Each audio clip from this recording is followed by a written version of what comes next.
Hello, everybody. How are you? Wow, a packed room today. Yes, ma'am.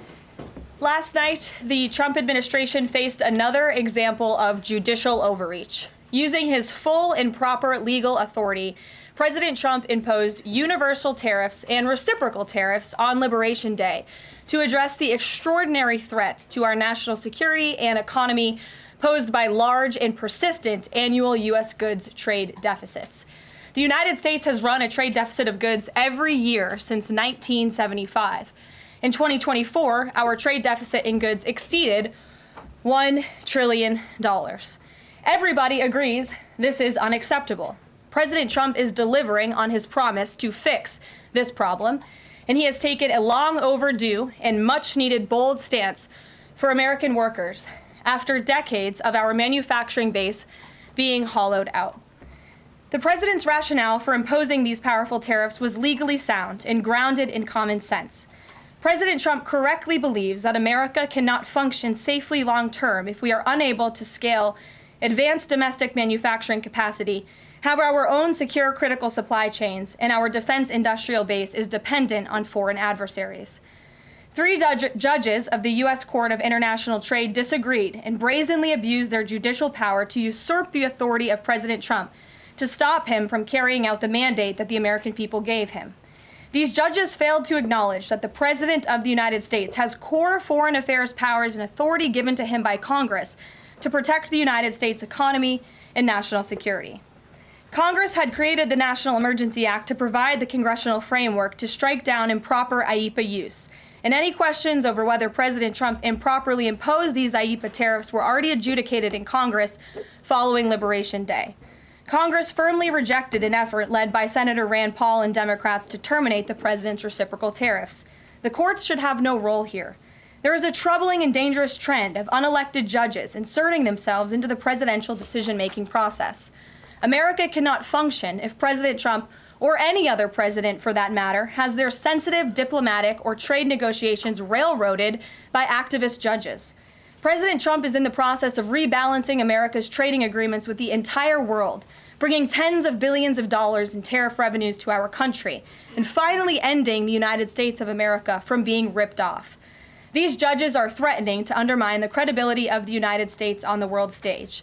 The administration has already filed an emergency motion for a stay pending appeal and an immediate administrative stay to strike down this egregious decision.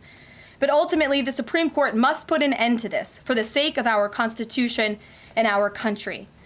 With Congress returning next week, it's critical that Senate Republicans maintain the momentum and quickly pass the One Big Beautiful Bill.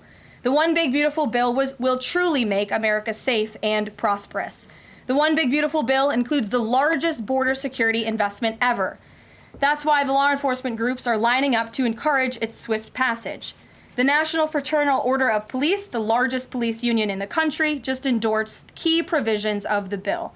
The FOP president announced their strong support, saying the One Big Beautiful Bill Act is more than legislation. It is a promise kept to the public safety officers across the country and a bold step toward an economy that respects, rewards, and uplifts the people who keep it safe. And the National Border Patrol Council, which represents nearly 20,000 Border Patrol agents, hailed the legislation as well.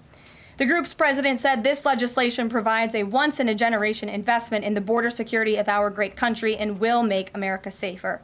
The One Big Beautiful Bill will guarantee we can permanently have the safest, strongest, and most secure immigration system in American history.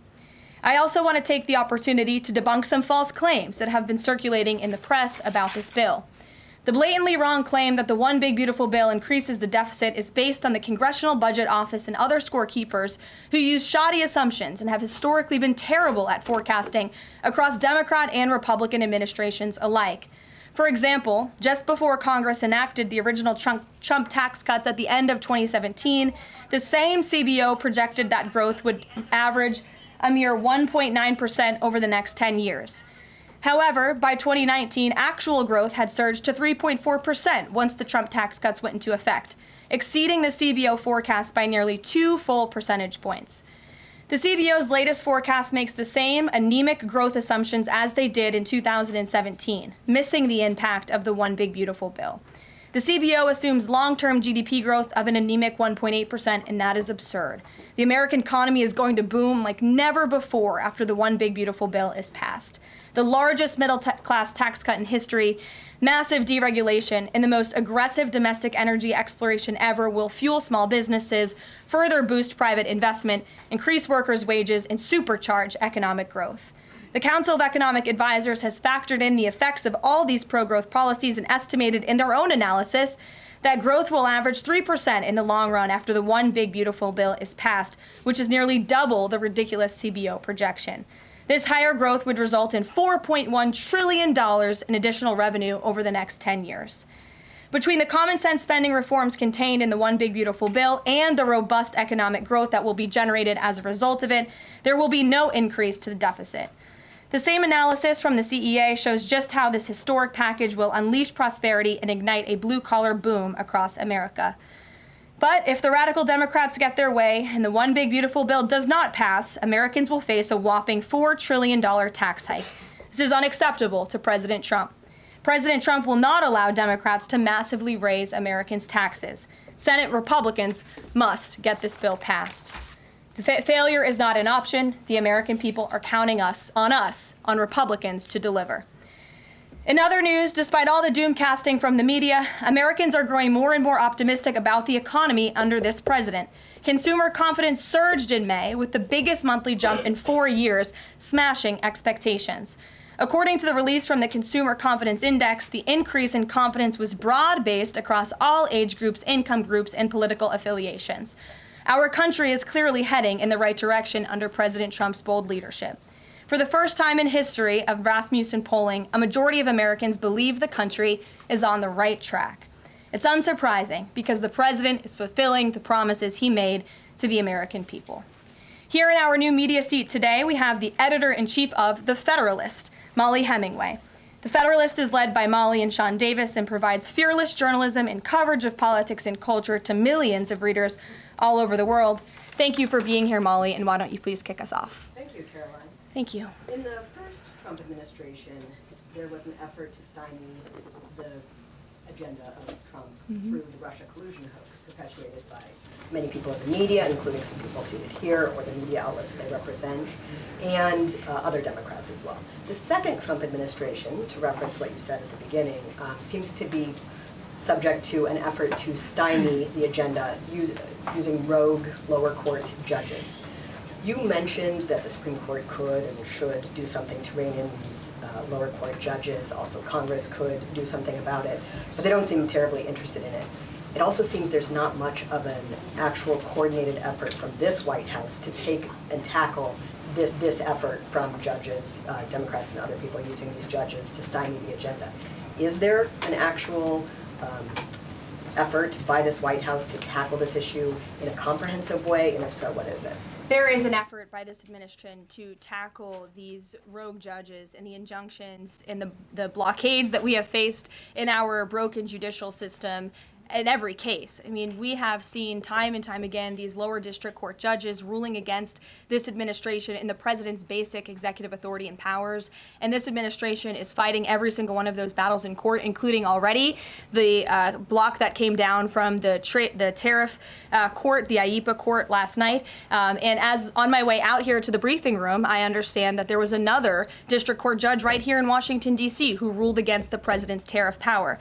And I will get to the heart of your question, and I'm glad that we are addressing this in the room today, because nationwide injunctions ordered against the first Trump administration, Trump 1.0, account for more than half of the injunctions issued in this country since 1963.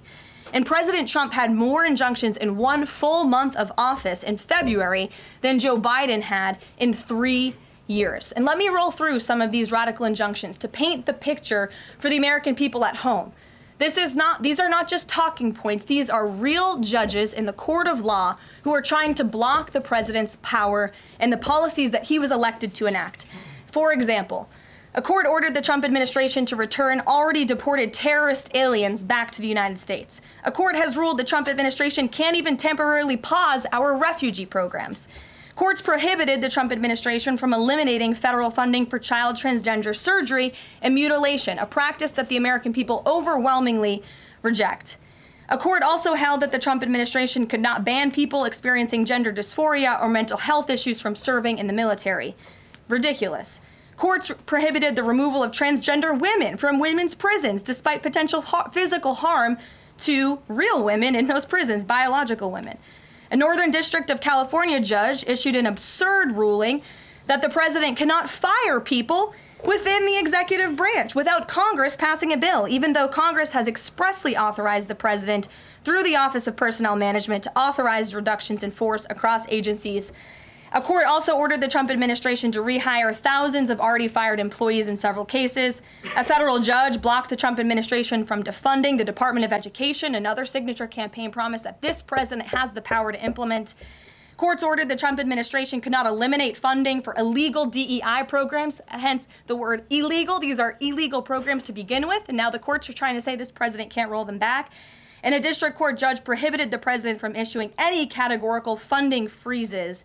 And then another court ordered on top of that the administration makes $2 billion of payments in 36 hours. These are just a few of the ridiculous orders that we have seen from lower district court judges every day, and we hope that the Supreme Court will weigh in and rein them in. But White House advisor Stephen Miller says it's judicial tyranny. Some people are calling it a judicial coup. You're saying you're responding to each and every one of these actions, efforts by these judges to delay or thwart the implementation of the agenda.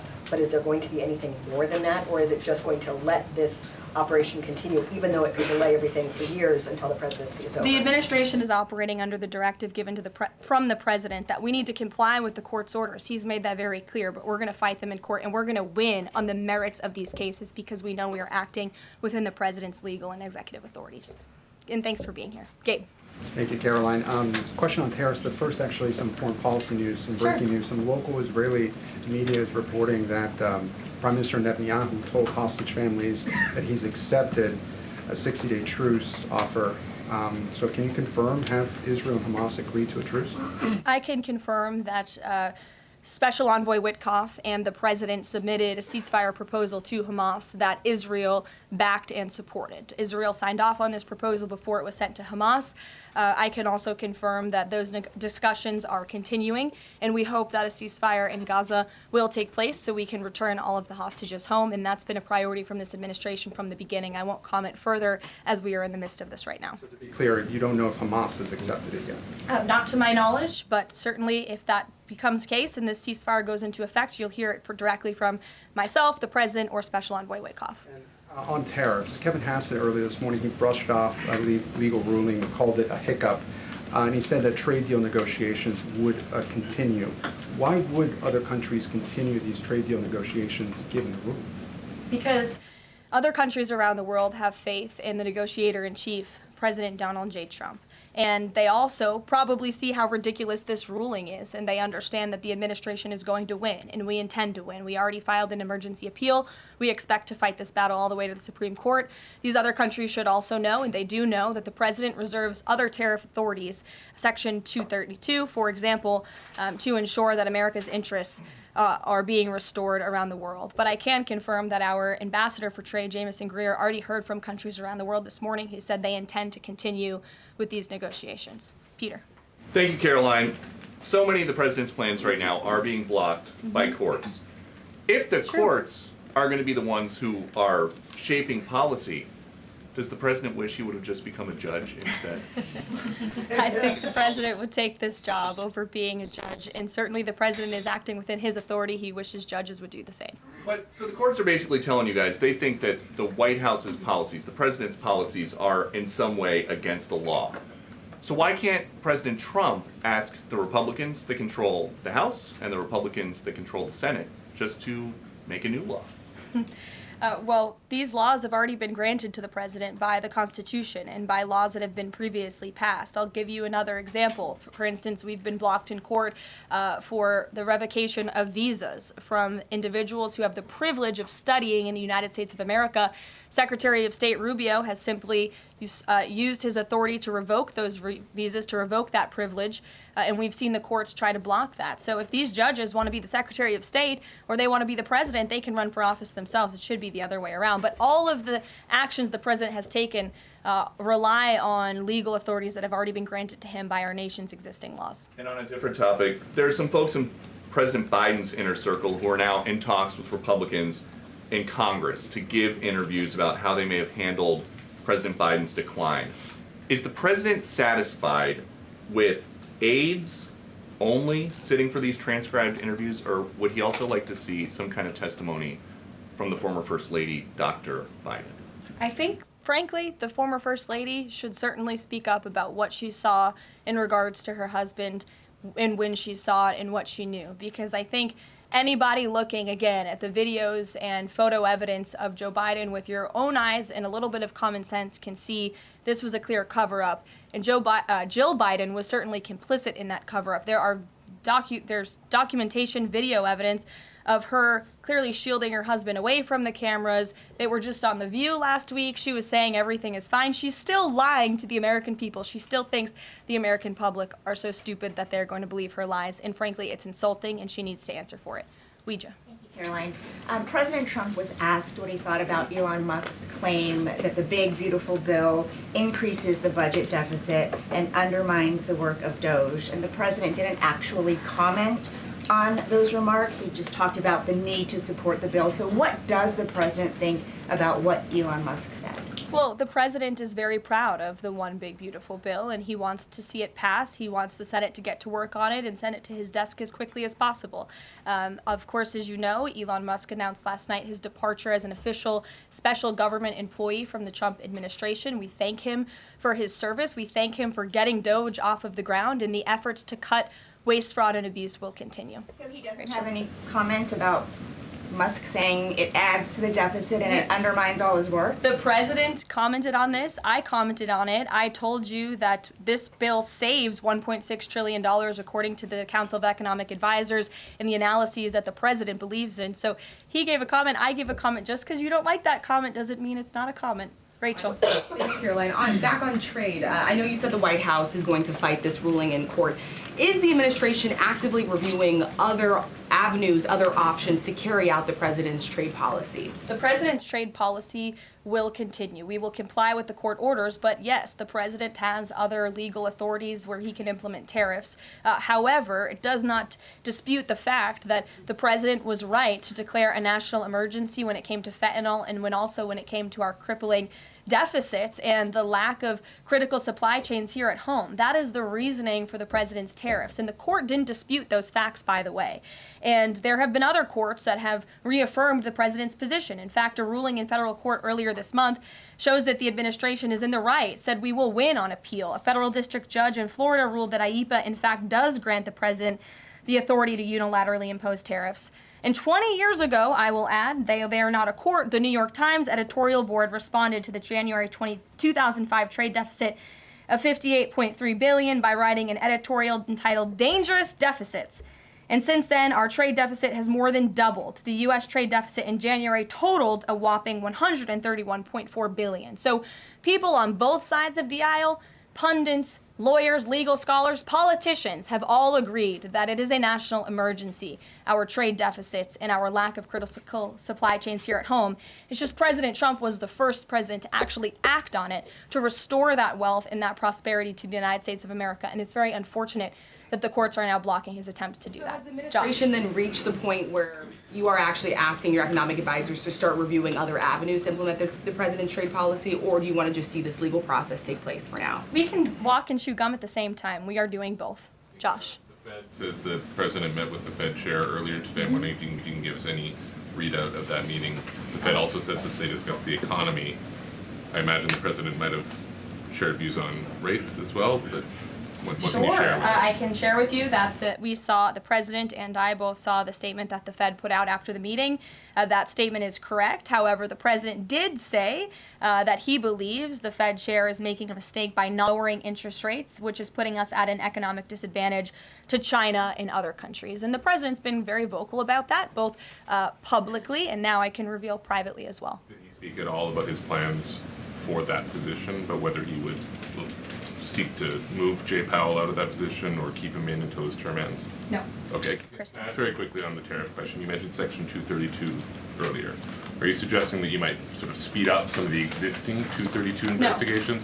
Or are you talking potentially using 232 as a replacement power if this ruling doesn't go your way. Of course, you hope it does. I'm not suggesting that. I'm just simply stating the fact that the president has other legal authorities he can use to implement tariffs, and the administration is willing to use those. As you know, we already have applied Section 232 tariffs on specific industries. Yep, thank you. President Trump said that he needed 1.5 to 2 weeks to determine whether or not he believed Vladimir Putin wanted peace. He has been in office now for 4 months. What does he believe is going to happen in the next 1.5 to 2 weeks that would change his opinion?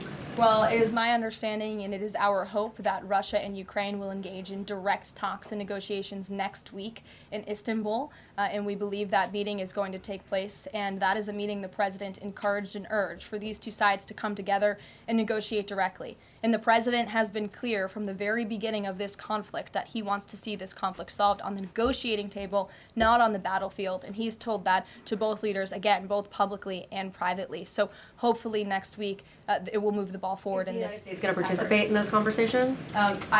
We will let you know if the president plans to send a representative. I'm not tracking that at this time.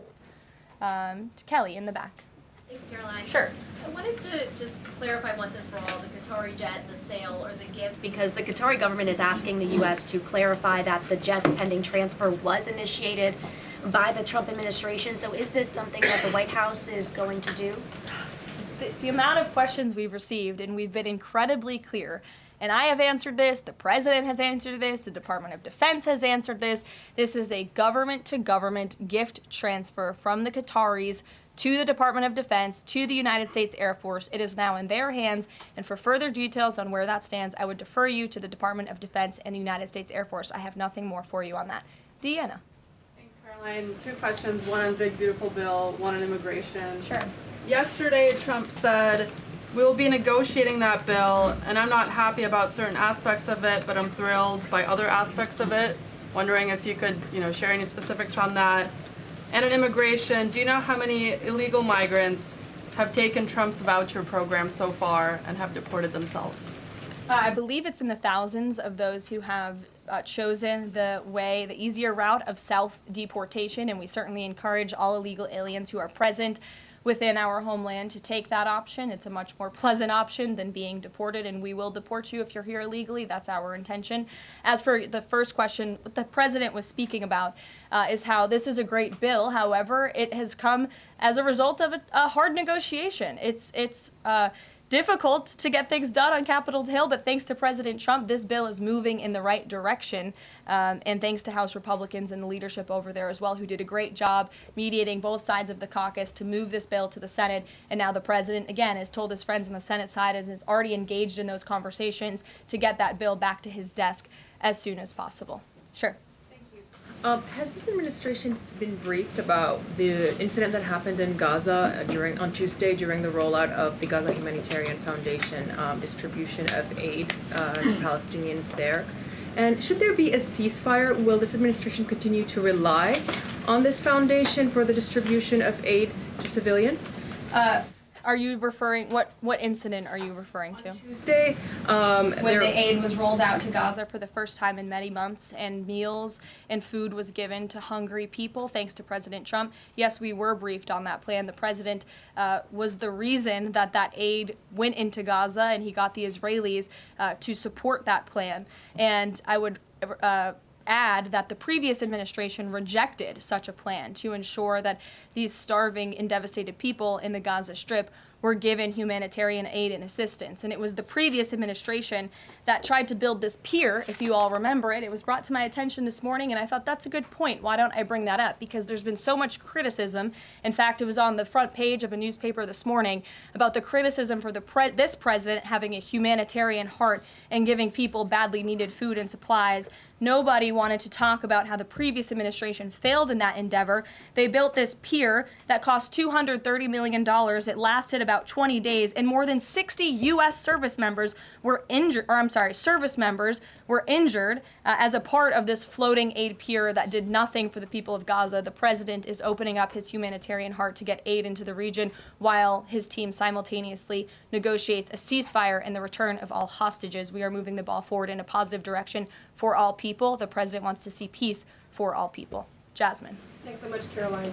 A notice investigation found that the Hallmark Maha Commission report that was released last week cites studies that appear to not exist. We know that because in part we reached out to some of the listed authors who said that they didn't write the studies cited. So I want to ask, does the White House have confidence that the information coming from HHS can be trusted? Yes, we have complete confidence in Secretary Kennedy and his team at HHS. I understand there were some formatting issues with the Maha report that are being addressed, and the report will be updated, but it does not negate the substance of the report, which, as you know, is one of the most transformative health reports that has ever been released by the federal government and is backed on good science that has never been recognized by the federal government. And a quick follow-up, can you talk about what tools or research goes into production of these kinds of reports? For instance, is it AI that's used to put together these reports now?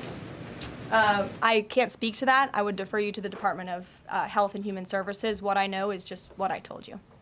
Lindsay. Thank you, Caroline. Many small businesses that we've talked to since the tariffs have been in place have said what would really help them is a long-term plan so that they can catch up. In light of what's happened now, this trade war with the courts, how will that impact this 90-day window? Will you guys be adjusting that? And how can you help relieve some of these small businesses? Well, I would say nobody understands the needs of business owners, and nobody has the backs of our small business community more than President Donald J. Trump. He believes, I've heard him talk about this with small business owners himself, that small businesses are truly the backbone of our American economy. And that's why the president is supporting the One Big Beautiful Bill. So for those you spoke to who are asking for a long-term plan, big tax cuts are coming their way. No tax on tips, no tax on overtime for their workers, more money in their pockets. Their bottom lines will be larger. They can pay their people more. Wages are going to go up. Inflation will continue to come down. We've already seen energy prices plummeting as a result of this president's economic and energy agenda that he has been implementing across the federal government, reducing burdensome regulation. All of that is good news for small business owners across the country. That's why they strongly support the president, and that's the Trump economic plan that is underway. And again, you're emphasizing, I believe, the need to pass the One Big Beautiful Bill, and the president wants to see that happen. Sure. Will you still work within that 90-day window for these trade negotiations? Does that still stand? Again, as far as we're concerned, our trade agenda is moving forward, and we've already heard from countries around the world today who will continue to negotiate in good faith with the United States so we can cut good trade deals on behalf of the American people, and we fully expect to win this case in court. Sure. On Golden Dome, the president put out this number of $61 billion. How did he arrive at that? Is that the number it will cost to protect Canada, and is it negotiable, or where did it come from? I can certainly ask the president, and I check in with our research team, and we'll get you the facts on that number. But the Golden Dome is certainly a significant investment in our nation's national security and homeland security to protect Americans, all of you in this room, from future threats. Any readout on have the Canadians been talking in good faith about paying to be in it? I know they've expressed some interest. Well, the president has certainly expressed to the Canadians we are essentially subsidizing their national defense. He brought it up in his meeting with their new leader here, and as you know, we'll be traveling to Canada next month for the G7, so I expect that topic of discussion to come up on that trip as well. Sure. Hey, thanks, Caroline. There was a May Day USA rally in Seattle that happened over the weekend that devolved into some protests and riots. The Seattle Mayor Harrell said that it was a far-right rally held here to provoke a reaction by promoting beliefs that are inherently opposed to our city's values, which he defined as LGBT values. I know the FBI is looking into this, but has the president reached out to the mayor at all, asked him to apologize for this, and is this something that the administration would consider an example of anti-Christian bias? I'm not aware of that case. I know the FBI is looking into it, but I'm not aware of any phone calls the president may or may not have made to the mayor of that city. And then on Doge, we know that Elon Musk is leaving. Do you have an updated leadership structure for who is leading the group? Is Russ Vought involved? And what is its new mission now, if any? Well, the entire cabinet is involved, and I spoke to the president about it this morning, and the entire cabinet understands the need to cut government waste, fraud, and abuse, and each cabinet secretary at their respective agencies is committed to that. That's why they were working hand in hand with Elon Musk, and they'll continue to work with the respective Doge employees who have onboarded as political appointees at all of these agencies. So surely the mission of Doge will continue, and many Doge employees are now political appointees and employees of our government, and the best best of my knowledge, all of them intend to stay and continue this important work. Is there a Doge leader taking the place of Mr. Musk? Well, again, the Doge leaders are each and every member of the president's cabinet and the president himself, who is wholeheartedly committed to cutting waste, fraud, and abuse from our government. Michael. Thank you, Caroline. There's conflicting reports out of the Middle East right now. Saudi television network Al Arabiya is saying that Israel and Hamas have agreed to a 60-day ceasefire. Sources with Hamas are saying that has not been agreed to. If and when that does happen, will we expect to hear something from President Trump announcing that? As I said earlier, yes, indeed. If there is an announcement to be made, it will come from the White House, the president, myself, or Special Envoy Witkoff. Caroline, one big beautiful bill. The president says he's not happy with all aspects of it. What changes would he like to see be made? And can this bill be both big and beautiful? It is one big, beautiful bill, as the name rings true. And the president, as I said, is currently working with his friends in the Senate who have some recommendations for the bill. Those negotiations and discussions are continuing, but the president's ultimate priority is to get this bill back to his desk for signature. And the president's priorities in this bill are non-negotiable in terms of the tax priorities he wants to see and the large tax cuts in the border investments that are currently in this bill. He is not going to allow them to go away for the American people. Sure, go ahead. Yes, I wanted to ask you about, has the president spoken to any of these foreign leaders about these agreements that have been reached, specifically the case of the United Kingdom that already has an agreement in place after this decision of the court in New York? Has the president talked to foreign leaders about what? About the court decision in New York. Which court decision in New York? The trade court. Oh, the trade court decision. He did speak to the leader of Japan this morning, and he said that was a very good call and a good discussion. And as I said, the president's cabinet, Secretary Lutnick, Secretary Bessent, and Ambassador Jameson Greer have all been in touch with their counterparts in countries around the world to let them know the United States will still be at the negotiating table, and we still expect countries around the world to treat us fairly. Again, I will just close by saying that how ridiculous it is that we've been ripped off, our middle class has been hollowed out, our manufacturing base has left and gone overseas, jobs have been offshored, and now no court did anything about that. No court did anything about hundreds of thousands of people being put out of work, about thousands of factories being closed down, about our deficits going to dangerous levels, as the New York Times has said. But now a court is trying to stop a president from trying to correct those wrongs of the past. And this administration will continue to do that. It's a promise the president made to the American people, and it's a promise they elected him on. We will win this battle in court, and the president will implement his America First trade policies. Thank you, everyone. Is the U.S. Steel situation tomorrow to speak? I can tell you the president greatly looks forward to going to Pittsburgh, Pennsylvania, where he will discuss this historic deal and discuss American jobs and American steel, and we hope to see you all there. Thanks, guys.